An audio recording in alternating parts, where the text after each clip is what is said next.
Welcome to the house, my friends. We are back. We have a Super Bowl to cover. It is here. Yay. The superest of bowls. The superest of bowls is upon us, my friends. I am your podcast host, Noah Marano. Back again with my co-host and producer, The Thing. New trailer just dropped. I'm flattered. Could have been Rock Boy. I mean, I could have came up with a couple different things there. I'm just glad you see me as the enforcer of the group. Yeah, no, I'm only here so I don't get fined. Hey, thanks, Marshawn. Yeah, Appreciate you're you. welcome. Yeah, we honestly both are. We are here to cover the Super Bowl. I know it sucks. I know. But this is a game of a sport we love, of a sport we've been covering all season. And even though it's not exactly what we hoped for, we are here. And so we're going to talk about this game. And then at the end, we are going to talk a little bit of the NBA because the NBA likes to do this thing where they put their trade deadline right in the middle of Super Bowl week. And it just makes for a whole hodgepodge of football podcasters talking about Luka and basketball podcasters completely taking over the whole media week that should have been the Super Bowls. It's a whole big jumbled mess. Somebody needs to move. But listen, we're going to talk about the Super Bowl. It is Sunday night. We have the Eagles playing the Chiefs. It is pretty much beat for beat, bar for bar rematch of the first Super Bowl we saw these teams in. They're wearing white and green again, Yeah. just like the 49ers and Chiefs did last year. So we are quite literally getting 2 for 2 of the same 3 teams in the Super Bowls. Hopefully not the same result. Yeah. I will say I saw a fantastic hype video for the Eagles today. And it had like Avengers like audio layover of Tony Stark talking like from the trailer of like the first Endgame trailer against Thanos obviously and with Mahomes and man, it got me hype. I'm not gonna lie, it got me like, let's do this, Eagles. Like we're here. Oh boy, we're here. But at the same time, I then at the end of that realized, but I hate them, so I can't do that. So you don't hate them. I do. You hate the fans. It's hard. They're hard to love. They really are. The fans. Yeah, both. Yeah, you don't hate the team. Well, listen, team's not my favorite because the team, I told you, the team did beat my Vikings pretty badly in an NFC Championship game a few years ago. I am young enough to remember that. So. But anyways, let's get into this. So, man, I guess like the primary thing here is we want to give our picks for the game, but I am struggling to see a world in which this doesn't play out exactly how the last game we saw these two teams playing a Super Bowl for does. I think really the only changing factors in that is that the Eagles' defense is definitely younger and flies around a little bit more. The Chiefs' defense is better because that was a younger Chiefs defense in that Super Bowl. They gave up 35 points. Wasn't a great outing. And obviously Barkley. He's like the number one factor, I think, here. But listen, I've heard a lot of people talk about all of these factors. I do want to zone in on what I think is the key that is really just going to decide the outcome of the game. And I want your opinion on whether I'm close on this. I genuinely think Hurts is like the key to everything in this game. And what I mean by that is simply either Monday morning we're going to wake up to a three-peat and say Hurts didn't have a great game, and that ended up being like their weakness. That ended up being their downfall. The run game couldn't save them. Or there's a Monday morning we wake up where like Hurts just plays really well. They get that lead with the run game. He just plays a solid game, and they're winning the Super Bowl now. But I do think like a lot of it hinges on whether he can have success because I do think the Chiefs defense is ultimately going to put the ball in his hands rather than Saquon's. Even though that is kind of what the Commanders tried to do last week, and it didn't. I mean, not really. I guess the run defense didn't really hold up either. But I think that we're living in a world where the Chiefs will ultimately sell out to stop Saquon. And I think the Chiefs defensive coordinator, he's going to be okay with that. He's going to be okay with like, hey, go ahead, A.J. Brown. Go ahead, Devontae Smith. We're going to see if that guy back there can actually get you the ball. And I think that's really going to decide the outcome of this game. But I wanted to get your thoughts on that before we talk more, Jalen. Yeah, no. I could see a world where that is the strategy.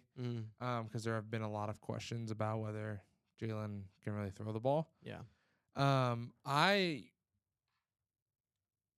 I'm going to go ahead and say that whether the Eagles win or lose is actually going to be determined by the trenches. Okay. It's going to be determined by whether offensive line can create some opportunities for Barkley to get going. Mm-hmm. If the Chiefs are successful in completely limiting the run game, the Chiefs are going to win. The Chiefs are going to win. Yeah, I agree. Like Barkley has to be able to alleviate some pressure off of Hurts in this, and that's what he was brought to do. Yeah. That's why they brought him there. Is to make the Chiefs have to play the run games, like maybe even overcommit to the point where it's like some of these throws are maybe a little bit easier. Obviously, the Chiefs secondary is fairly solid, but with the two-headed demon, really you could argue three-headed demon and AJ, Devontae, and Goddard. They got a great passing skill player. Because Goddard's an animal. They just haven't really been relevant since Saquon has become kind of the shining star. Yeah, I mean, they were just kind of coasting because the run game was really kind of beating a lot of people in the regular season. Like Saquon was just doing enough. And then they get up, and then there's no point in throwing the ball. So I don't know. I agree. I think we're saying the same thing. Yeah. Essentially. And you're saying that like, Hurts has to basically make the plays, and I'm saying, well, actually the O-line has to, allow Barkley to get some space to operate, and really got to try and can't let Chris Jones do what he does. Yeah. I just think Barkley's gonna get his. He's gonna get his one way or another. I do think that's gonna happen. Like even if he's getting stuffed all night, he's gonna get a run or two. Yeah, that's just like a big run, and there's nothing they're gonna be able to do to stop it. For sure. If he gets out and if he gets to that second level, I do not trust really. Even though their secondary is solid. Nick Bolton he's pretty fast. Karlaftis has been playing really well. Yeah, but I'm talking about their corners and safeties. If Barkley gets to them, Barkley's toasting them. Barkley's probably toasting any secondary in the league. To be honest, except for maybe his own. That's maybe the only one I could see like being quick enough to kind of stop him. But his over under right now is a 112 and a half. Okay. So I think to win the Super Bowl that he has to hit that. He has 112? 112. He's got to get like 120. Yeah. I think he has to have a 120-yard game if they're going to win this game. Because I do think if you're selling out to stop him and it's just not working, maybe the Chiefs say, like, hey, not working, but we're just going to keep at it because, like, we still don't think Jalen can throw the ball against us. I guess that really will kind of change depending on whether the Chiefs can move the ball. What do you think Jalen has to throw? So, like, here's the thing. It's funny I'm saying all this because, like, in the last Super Bowl, he threw for a lot and he scored a lot and he lost. It didn't matter. That being said, they didn't have Saquon. And so when you're throwing like that in a game like that, and then you also have a star back to kind of keep the ball out of the other team's hands and to keep the pace up moving, keep the defense keep the gap there, keep the defense guessing, that's a lot easier to do. But when he is the primary thing, we talked about it with Washington. Like, what did we think the key to Washington winning was? Get a lead and put the ball in Jalen's hands to move the ball down the field. Because, like, Saquon can move the ball down the field, but not like you're supposed to in a passing offense. So that, like, he's going to have – because he threw for, like, what was it, like $140 last week? It wasn't – or 2 weeks ago? It wasn't. Jalen? Yeah, it wasn't a lot, right? No, he threw 240. It was oh, that's right. That was his 200 game. That was, like, the first, like, big 200 game he had. But we've seen games – my point being, we've seen games where he's thrown, like, $140 and won. I do not think you can do that against this team. Interesting. Like, you're going to have – honestly, if you had the game you had last week, I think that's going to be enough. Okay. Because between that and Saquon, that's more of a force multiplier than you just throwing for 300 yards and getting 3 touchdowns and having Swift in the backfield and Kenneth Gainwell in the backfield. Like, fine players in a fine scheme, but what's ultimately the thing that's giving you that boost, the rainbow strip? It's having the Saquon duo there. Oh, for sure. And, like, that's been the recipe all season. It's get this lead and don't really throw the ball much. Their passing offense numbers are not high.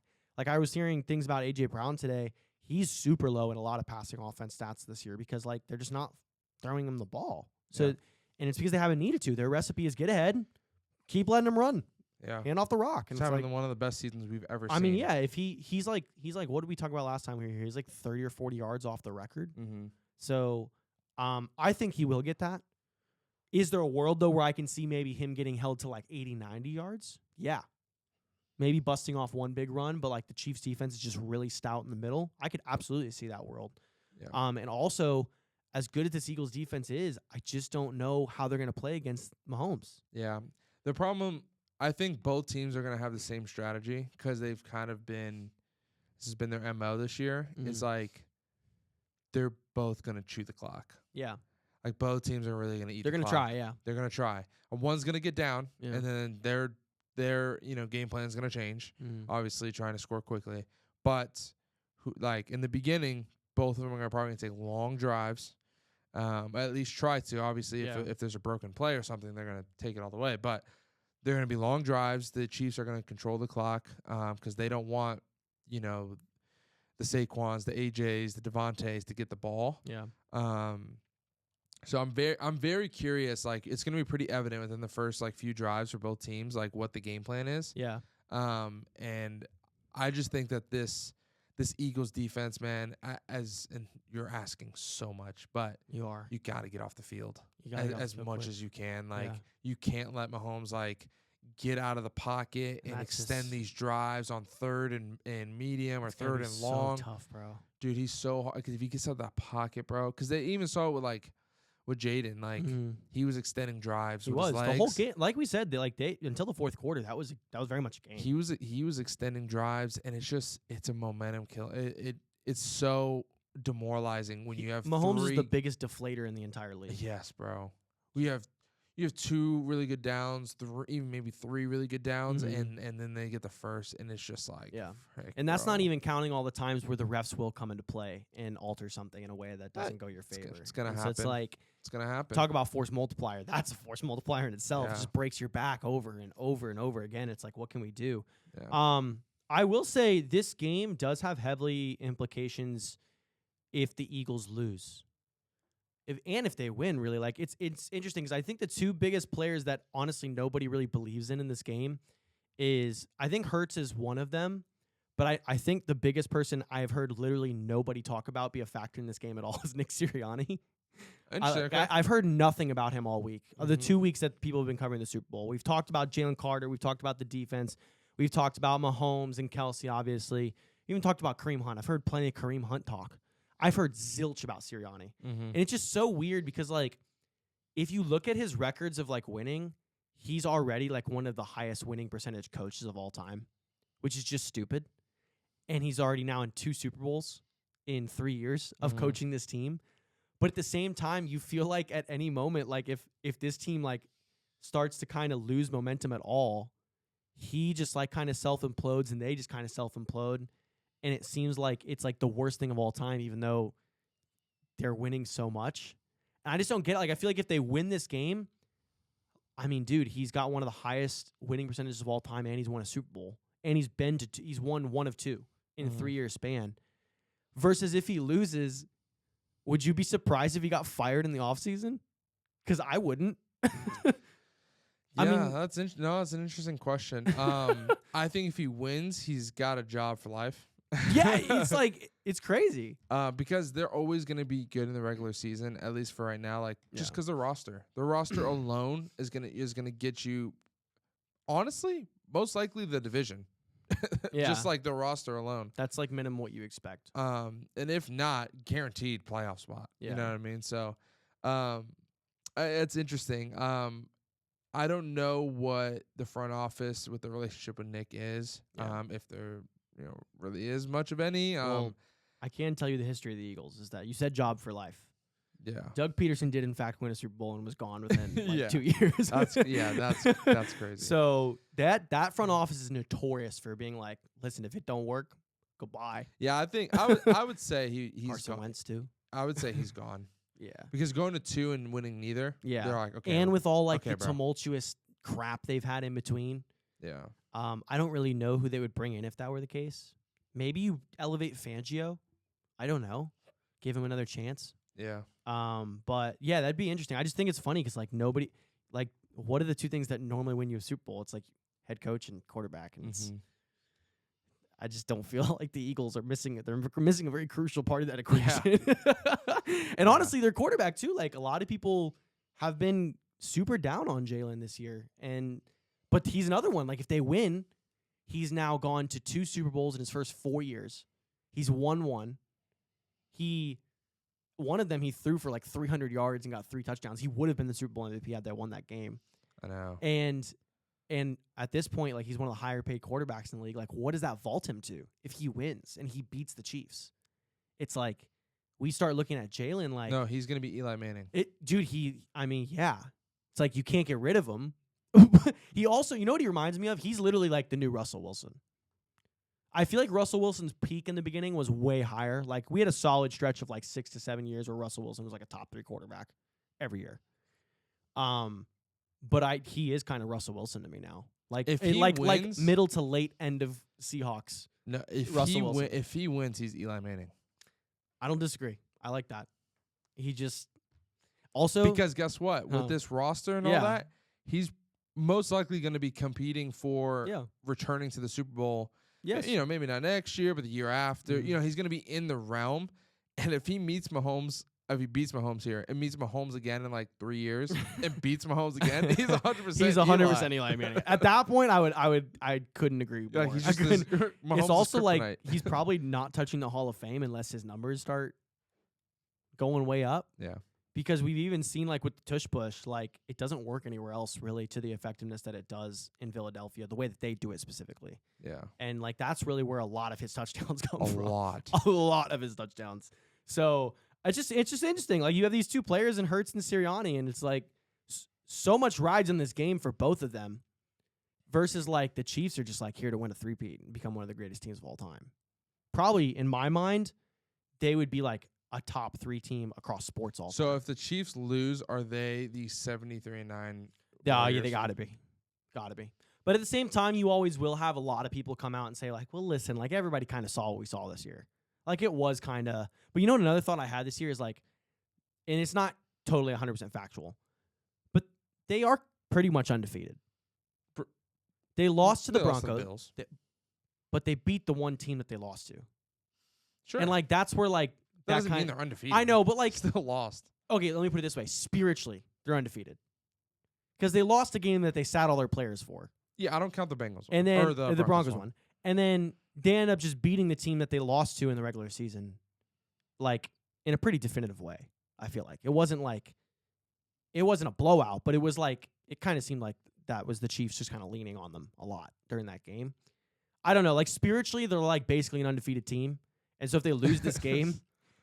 I told you it's not factual. It's not factual. I know. I told you you just keep saying, I'm like, but they're just not. It's a spiritual thing. It's Sure. a spiritual thing. They Sure. like spiritual. They have the soul of an undefeated team, even though they absolutely aren't. That's what's crazy is, like, I say 73-9 Warriors, but 73-9 Warriors had one of the best rosters, you know, up there, best rosters They we've also ever were seen. killing everybody.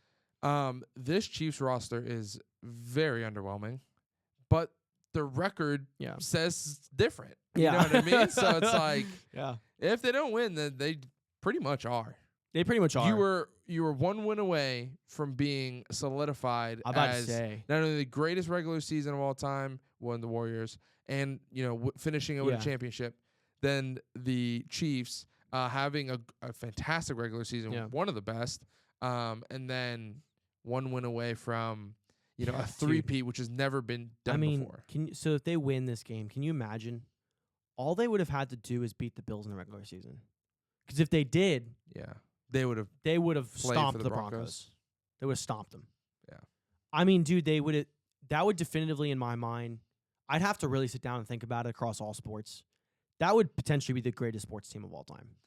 And the reason I would struggle to say that is because that roster I agree. is so mediocre. I agree, but dude, that's too, like, we talk about, like, untouchable records, especially if we try and, like, measure up what the untouchable records are across different sports and how, like, difficult they rank between sport to sport.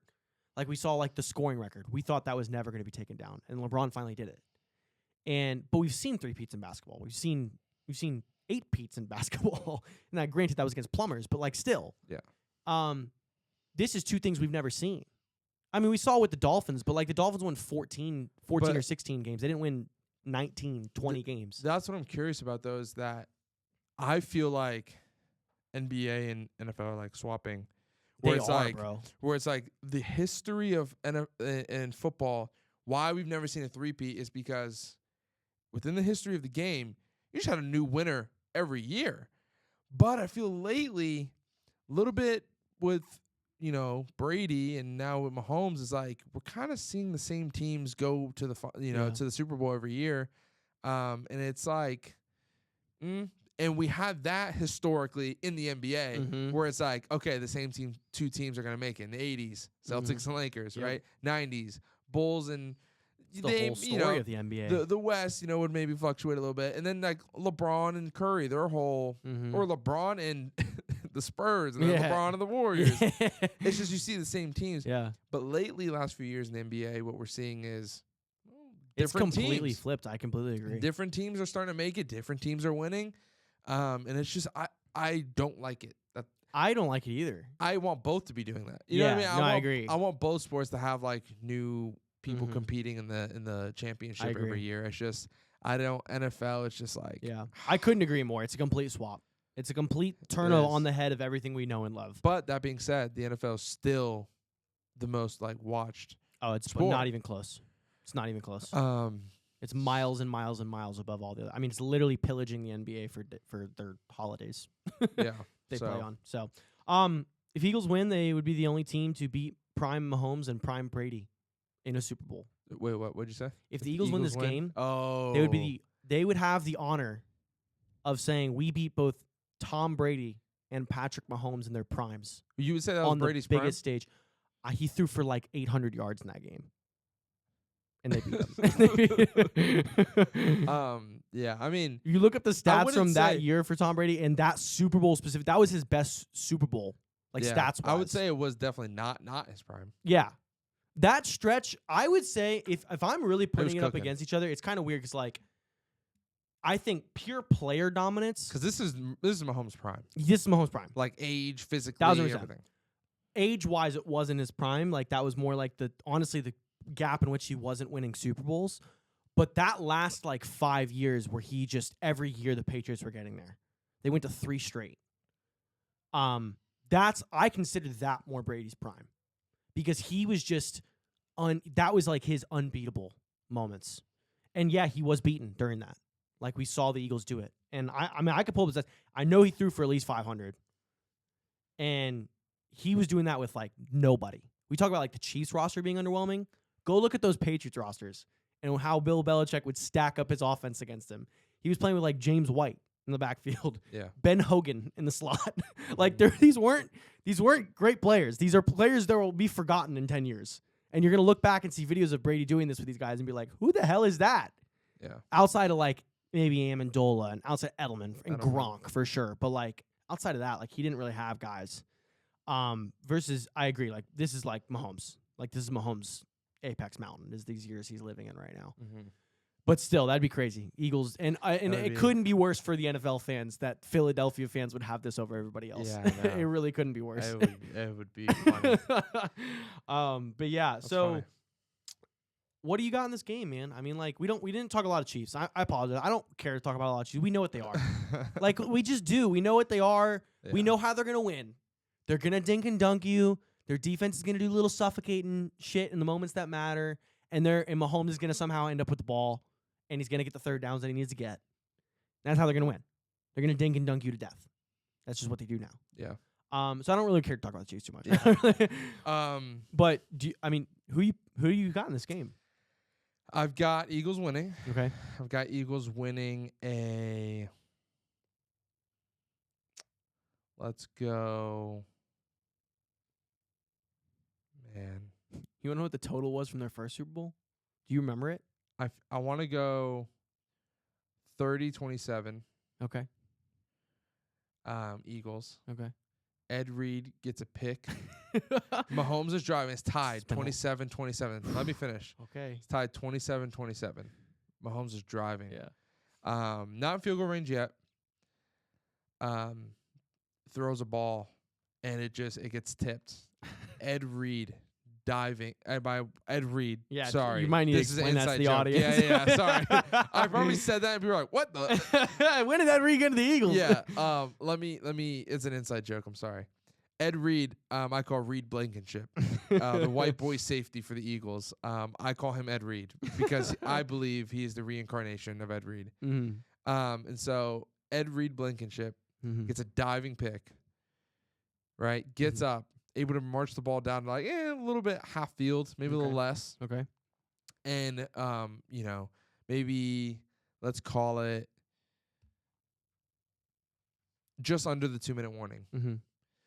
And Hurts does what he needs to do to get in the field goal range, and Elliott hits a game-winning field goal. Wow. Not like game like Elliott. So you're putting the zeros. hands in Elliott. Yeah. That's the last person I want to put the hands in the Eagles. I mean, Talk about the least talented person on that roster. Hey, but you got to rely on the kicker Oh sometimes. man. I'm not saying double zeros. I actually will be putting some sort of parlay together where both kickers miss at least one field goal. Sure. I believe that wholeheartedly. Yeah. You're also banking a lot on the Mahomes pick. I'm trying to look up when the last time he threw a pick was. Exactly. It's been a minute. But it's at a read. Or we call it fumble. Just like I call it a spiritual unbeaten season, he's spiritually Ed Reed. No, he is. Don't ever disrespect him. That's He is Ed Reed. He is Ed Reed. Last point total for this game. So I said what? I said 27-30. Yeah. Oh, you you're remember asking what the score was? For the last game? Yeah. Well, yeah. It was a 73 total. Yeah, I don't think 38 it'll be to that 35. high. I don't think it'll be that I am high. definitely thinking it's going to be that high again. Really? I think it's going to be another That's not good. absolute shootout. I'm scared of the Eagles putting up that much. Well, though. see, here's my thought process is like we kind of saw it with the Bills game. It doesn't really matter how good your defense is when Mahomes can just score at will. And so, like, I think he's going to score. Like, I don't think you're stopping. Yeah, but I don't think I will. Sure, that's fine. Unless the refs. That's fine. But They hadn't scored a game above 30 until last week, until 2 weeks ago. I keep Say that saying again? last week. They hadn't scored a game above 30 all season until the AFC Championship game.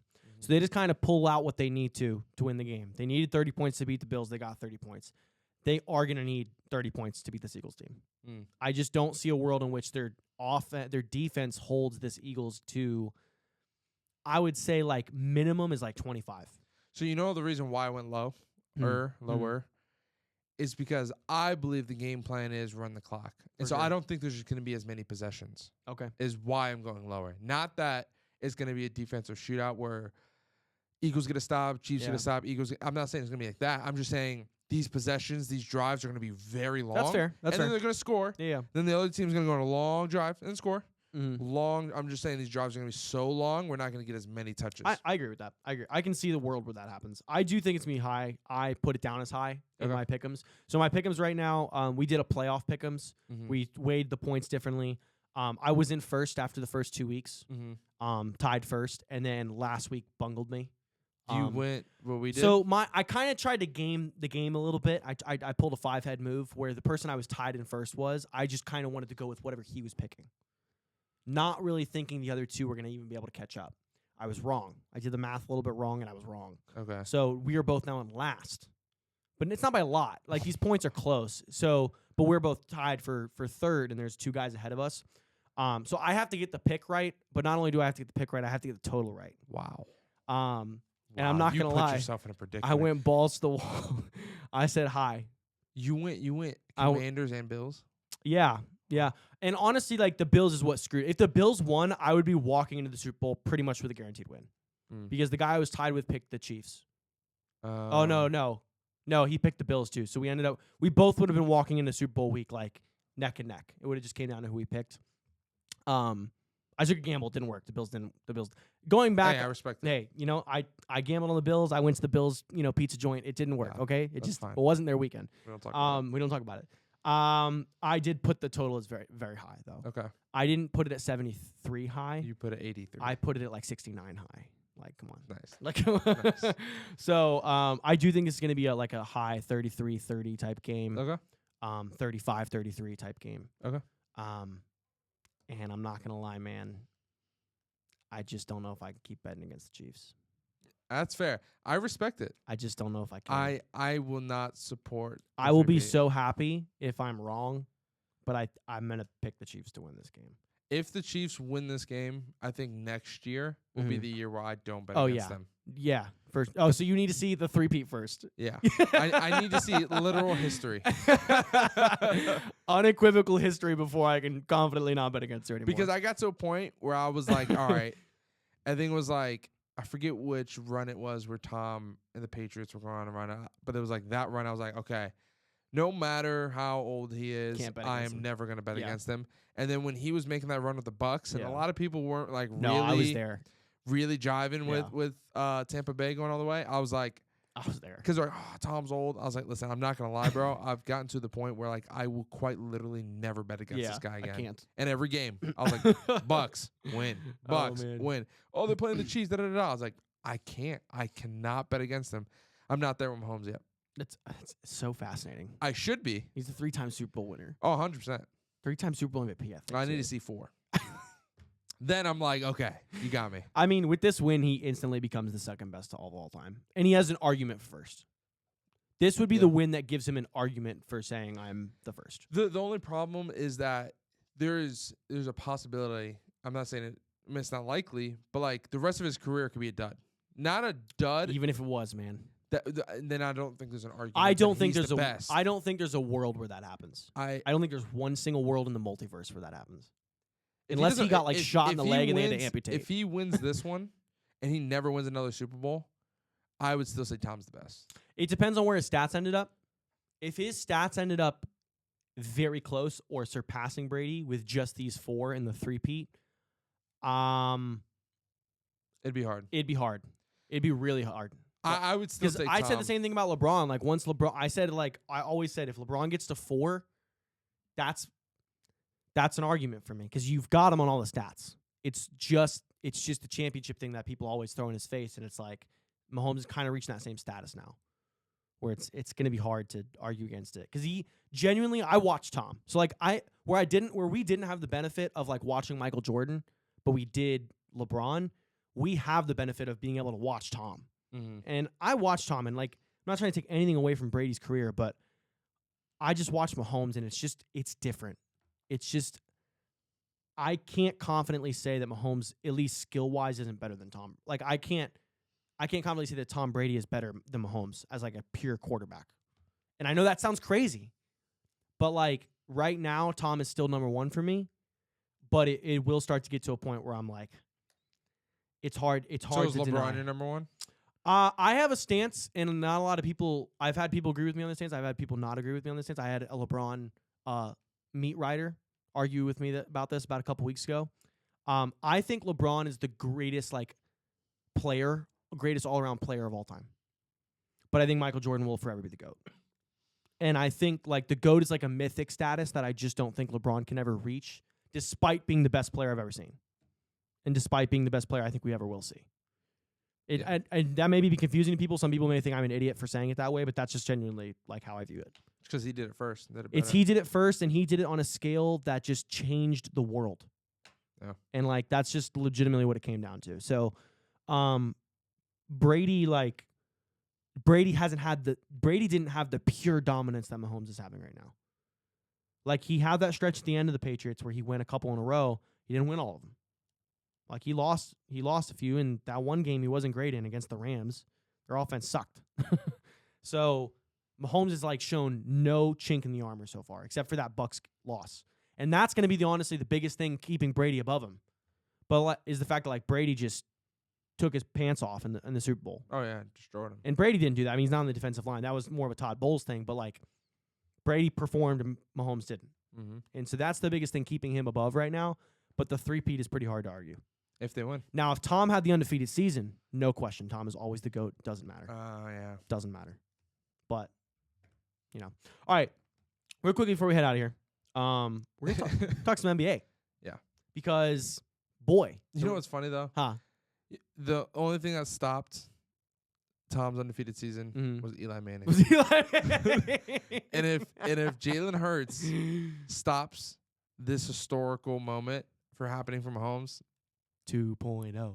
2.0. You're talking about, Tom Brady's here, Mahomes is here. Yeah. Eli's here, Jalen Hurts is here. Okay? Talk about the biggest giant slayer. That's a great ranking. Jalen Hurts is the LeBron James of Eli Manning. Oh, dude, fantastic. And We're Eli Manning is the Michael Jordan of Clip Eli that Manning. for TikTok right there. Oh, man. All right. We're going to transition to some NBA. We had the NBA trade deadline happen today. Real quickly, do you want to say anything about what the Bulls did? Are you Nothing. excited about what they did? Here's what they did. You ready?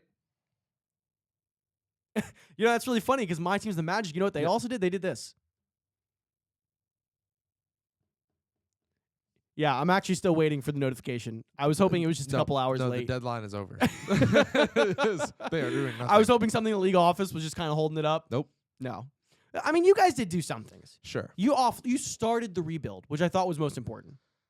You tried to get rid of Vooch at the last second too, and apparently you weren't getting what you wanted back from the Warriors, so that didn't happen. Yeah, which is like, I don't know, man. And we tried to go get Colby White. We couldn't even get him. Yeah. So we're rebuilding, but like I saw, but I also know this. We've traded Caruso, Levine, DeRozan, no picks. No picks in returns. That's insane to me. It's insane to me. No picks. You guys are like the Oppo Thunders. You're the complete negative side of what we the got Thunder our pick back.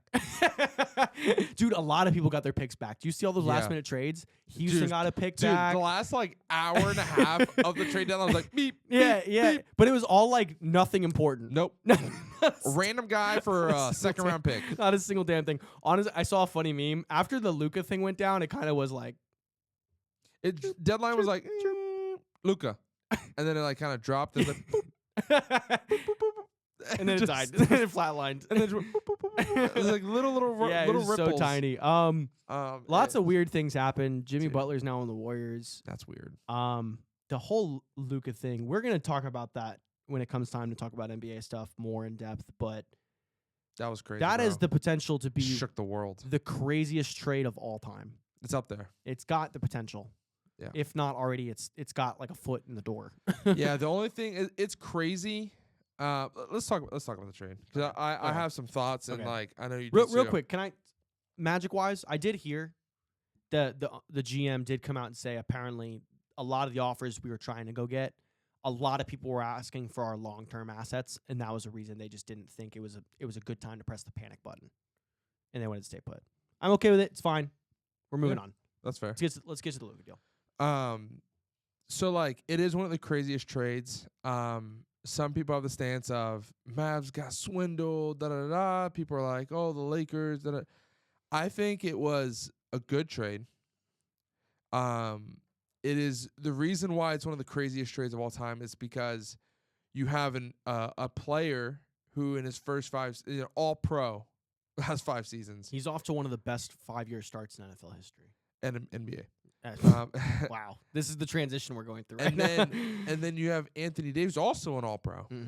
And he's not playing bad. I mean, I think his last game with the Lakers was like, well, what did he drop? He dropped. He had a 40-piece against Charlotte a little while ago. No, that was the last game he played. I don't know if that's the last. It was 40 points. He's been injured for like a week and a half or something. It was 40 points, 20 rebounds, 43 points or 42 points, and like 22 rebounds. Yeah. That was the last game he played with the Lakers.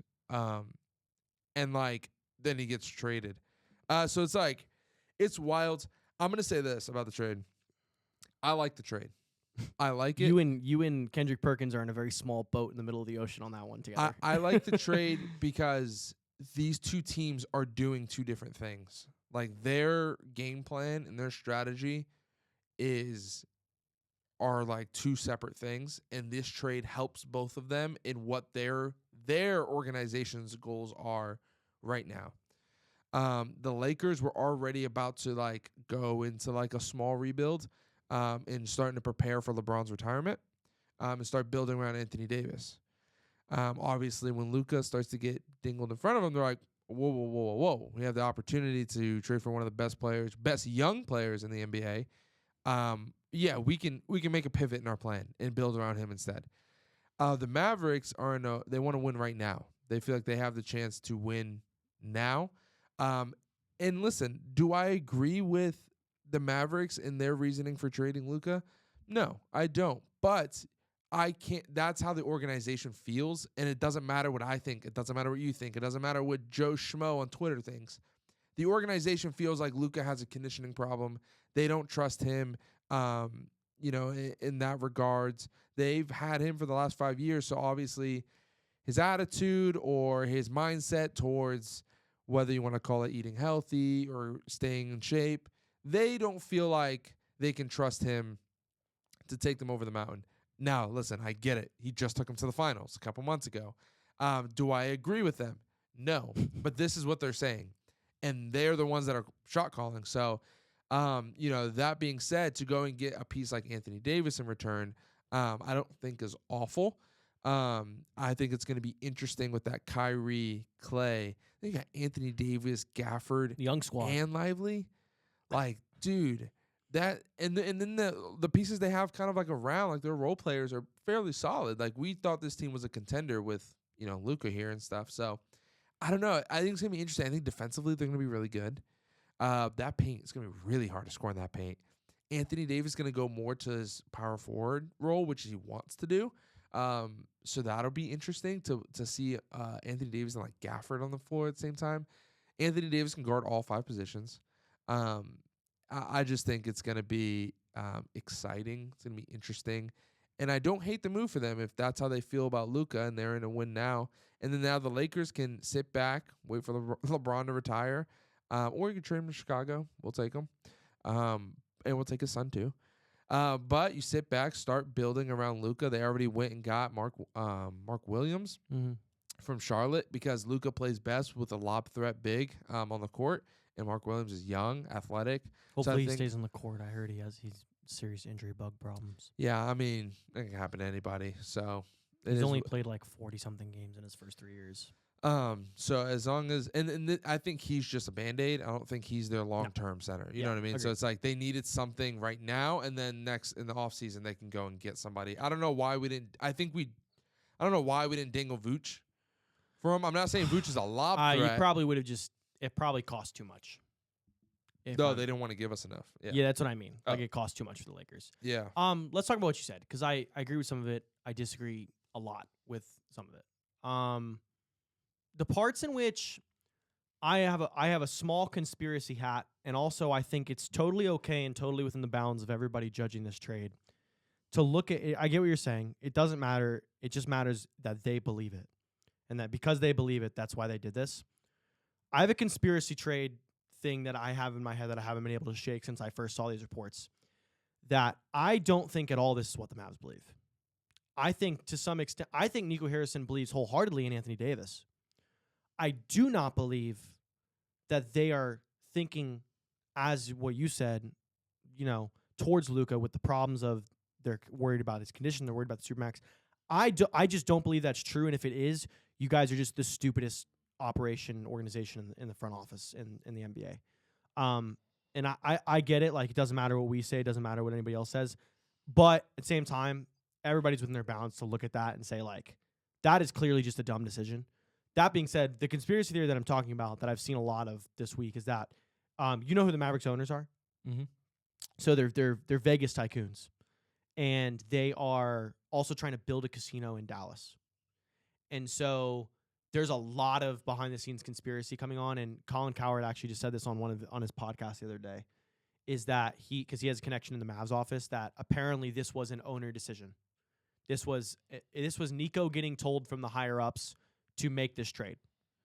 And because for several reasons. I think, I don't think I don't think it was ever about the Mavs paying him because they're worried about his conditioning.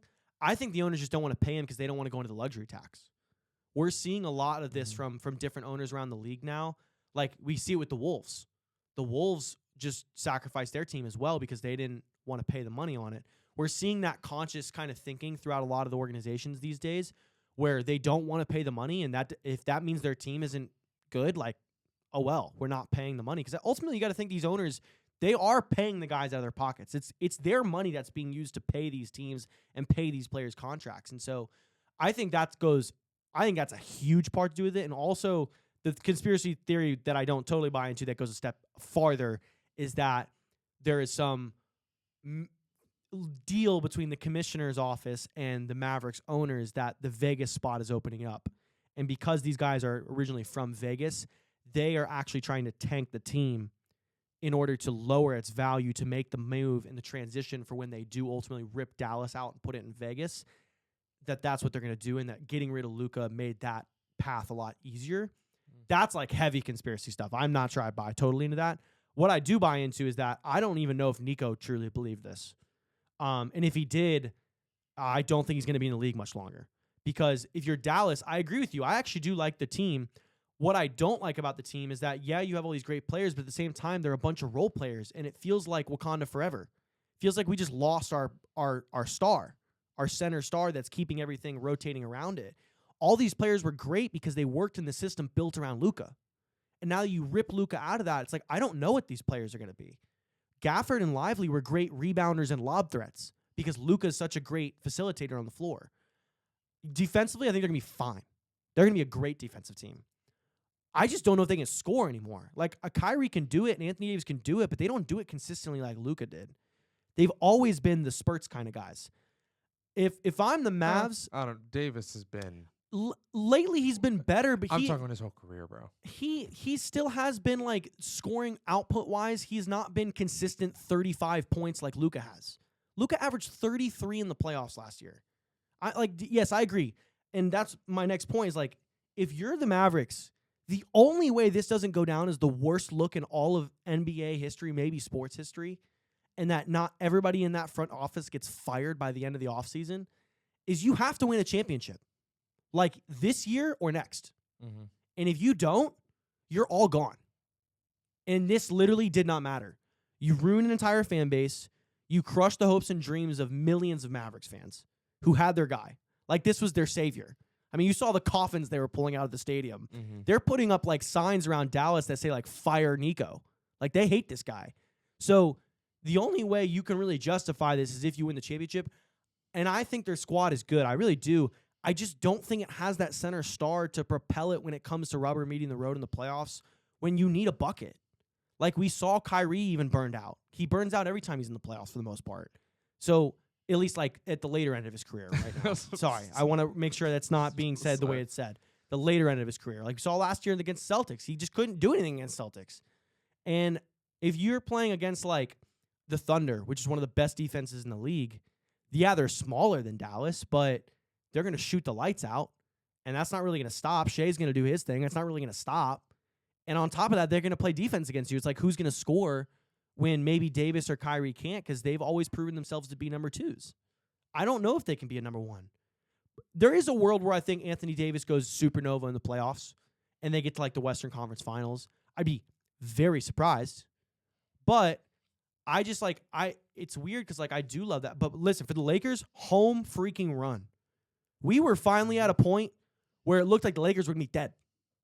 I mean, yeah. They're going to be vanquished, sent to the nether realm, the shadow realm. And God, dude, how do they keep doing this? Like, I don't know. I don't know. They are voodoo. They're the voodoo of the NBA. We talk about the Chiefs, but their voodoo spans generations. Oh, for sure.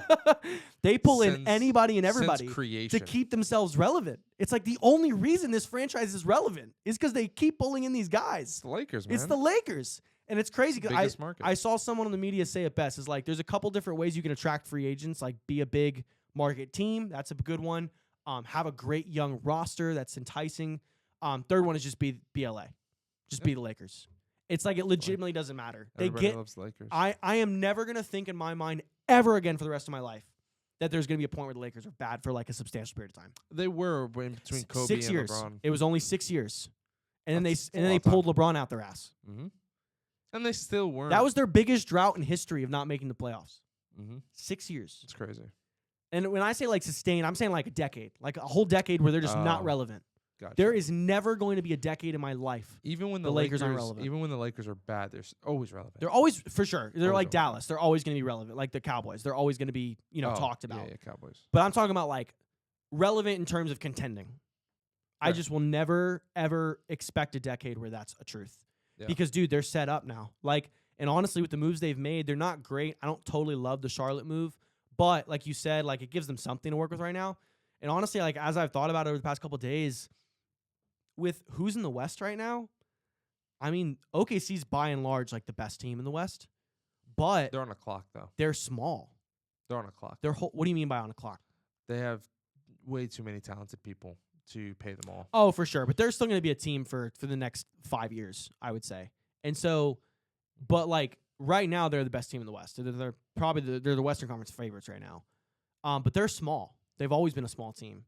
Lakers now have like. They have like a death lineup where they can go really big. OKC small? They're small. There you go. They're smaller than a lot of other teams. They don't have a lot of size because Hartenstein's been hurt and Chet's been hurt. Yeah, I know, but with them healthy.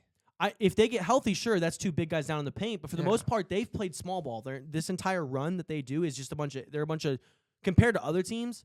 But like that's where like if I'm the Lakers, like that's really good if you come up against. I wouldn't be scared if I'm up against them in the playoffs. Like yeah, it is a better team, but can you imagine like Luka runs point? So can you imagine a lineup where like LeBron is the 2, and someone like Rui is the 3, and then you've got just like. Who else? I mean, maybe Austin Reeves is more of a 3 and Rui's the 4.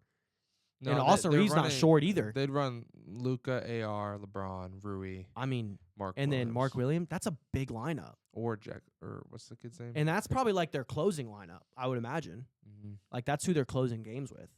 But even still, like you don't want to go against now defensively wise. Well, I mean they're going to be a train wreck. But we'll have to see what that. Their whole philosophy is going to be let's score 1 million points. I'd be curious and excited to see a Dallas Nuggets matchup.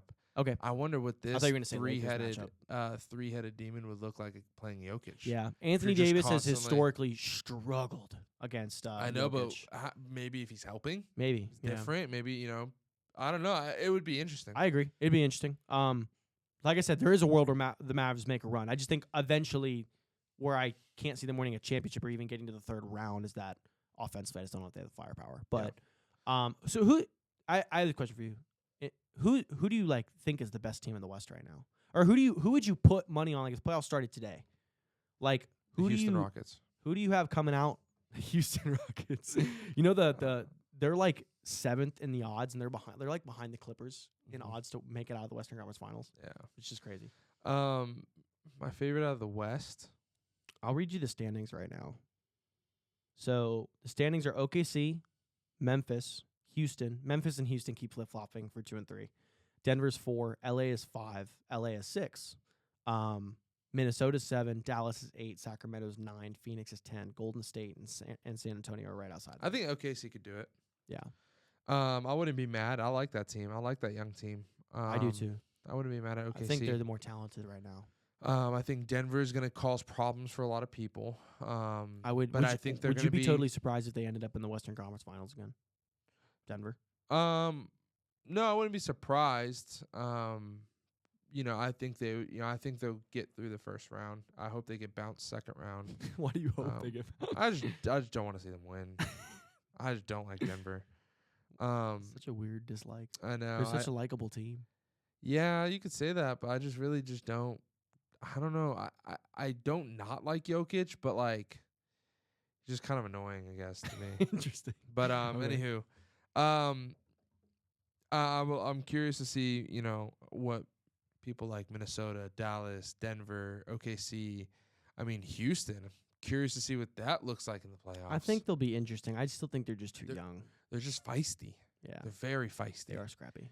And so we'll see. Even Memphis. I about to say I think 4 teams I would really just keep the bubble to, and I wouldn't go past it. I couldn't see anybody else coming out of these 4 teams. I would say OKC's 1, Denver's 2, and then I think LA and Memphis are the only other 2 teams. You could see Memphis. I can't. They're playing really well, and they like have a really good team. It obviously depends on Ja and like being healthy, but Jaren Jackson might win an All-Pro this year. Yeah, I love him. He might be All-NBA first team this year. Maybe second team, maybe not first team because the top league is so crazy. But they're also just deep. He's got so many guys, and Edie's been playing pretty well for them. They're getting that kid back who was going crazy last year when everybody was gone. What's his name? Gigi Jackson. He's been back the past few games. Gigi, yeah. Doing pretty well. Who'd they just pick up? They just traded for. They got rid of Marcus Smart. Traded Marcus Smart for somebody. So yeah, I don't think they can. I don't know if it's a stretch to see them making the finals unless like there's like Josh just going nuclear in the playoffs. But I can see them getting like the Western Conference Finals. Gotcha. But LA, cool. I wouldn't be surprised if LA got to the Western Conference Finals. Yeah. Would you? A little bit. A little bit. Mm-hmm. Just because of the question mark at the 5 spot. Yeah. So you need a good big for the playoffs. You just really need to be controlling the rebounds, and you can't get out rebound much in the playoffs. A little room for error. Right now they'd be going up against Denver. Yeah, that'd be tough. That'd be a tough matchup for That'd be them. tough. They have nobody to guard Jokic. I mean, the Lakers the Also- last 2 years have played Denver really well. You don't agree It's with a me? very different very different Lakers team now, though. It is very different. LeBron now. is literally the only person left Yeah, from it's their a ve- title team. It's a very different Lakers team. But that being said, Also, I don't know if there's like Shea would be a problem for the Lakers because like who's guarding him? they're Vanderbilt. You'd have to put him on them. Yeah. But then it's like because Luka's not guarding anybody. LeBron's. I actually LeBron's saw I even- actually saw some people coming out with stats that like people are saying Luka can play defense, but I think he was one of the best defenders in the playoffs last year. Look it up. I'd have to look that. Look one at the up. field goal percentage against him in the My playoffs eyes last year. tell me something very different. Look at the field goal percentage against him in the playoffs. I'm last just year. talking I'm saying about- playoffs. I'm Sure, not saying like regular season. stats can say that, but it also comes down to like context wise in the situations that he was in when he was in them. How was he performing? The only Because I agree. the he played only a Wolves bad series, the he was only good. bad series he had was Boston. Yeah, the Wolves series. I remember thinking like he's actually like. I guess the difference is really kind of like what Jokic was doing early on too. Is like, is he trying to play defense? And if he's not, he looks really bad. But if he's trying, he can be competent. Because listen, he's just a great player. Like the great players can just figure that out. Even Curry figures it out to some extent. He's not a great defensive player, but like he knows where to be in the right moments. I think that's in my mind based off what I've seen with Luka. Because he is always just going to be an offensive player first, the moment he does really stop trying to put defensive effort into it, which there will come that point, I think that's when he really gets exposed. And unfortunately for last year, like the whole thing was that he had to do all the offense, and he just ran out of gas. So, but yeah, we'll see, man. Basketball's interesting. Outside of that, a lot of nothing else. So we'll see. We're getting close to our time here, but I want to bring this up. We'll close on this if you don't mind. All-Star rosters just came out. The draft happened. Yeah, we did. Oh, the draft. Yes, Yeah. I did see that. LeBron got picked first, right? What else is the? Go ahead. So Team Shaq, we've got LeBron, Steph Curry, Anthony Davis, Jason Tatum, Kevin Durant, Damian Lillard, James Harden, and Jaylen Brown. So Sounded like kind of a little bit of an old head team. yeah, LeBron and Anthony Davis back together. Obviously Tatum and Jaylen Brown That's together. funny. Think that's gonna be awkward? No, well, they have no bad blood. I mean, I'd hope not. oh, it's not. LeBron didn't do anything. Fair. So he says. Sure. Team Chuck, we've got Jokic, Antetokounmpo, Shea, Wembanyama, Pascal Siakam, Sengun, and Kat. A lot of international, a lot of foreign players. Yeah, Fun. very much so. Team Kenny, we've got Anthony Edwards, Jalen Brunson, Jackson. I think is that JJJ. Yes, that's Jackson. Cade Cunningham, Darius Garland, Tyler Hero, Evan Mobley, and Jalen Williams. So really guard heavy Really guard heavy. Very for Team Kenny there. Very young team. Very young team. Very young team. Yeah, super duper young team. I'm seeing a little bit of a trend between these. You've noticed this? It's like the old head team versus the foreign team versus the young team. And then obviously our fourth team is going to be whoever comes out of the Rising Stars tournament, right? Whoever wins that one. So wow, Fun. I love this format. I'm very excited. Well, for this format. I'm curious to see how it plays. I hope they actually try with this format. That would be Something also I don't know why they got rid of, which I thought produced a pretty competitive game, was what did they call it? It was like the Elam format. Is that what they called it? Remember where they got to a certain point and they had to get to a point total and just ended on a bucket? Yeah. That was like the best All-Star game we've ever had. And they just like got rid of it. We're like, nah, no more. Yeah, I'm curious. I hope this format plays well. I think it could. So it's going to be fun. Awesome. We'll see. All right, that's going to do it for us at the house today. Thanks for coming around. Check us out on YouTube. Check us out on TikTok. Check us out on Instagram. We are there most of the time of the week. So until next week, come join us after we probably mourn the great defeat of the Eagles next week. All right, until then. Peace.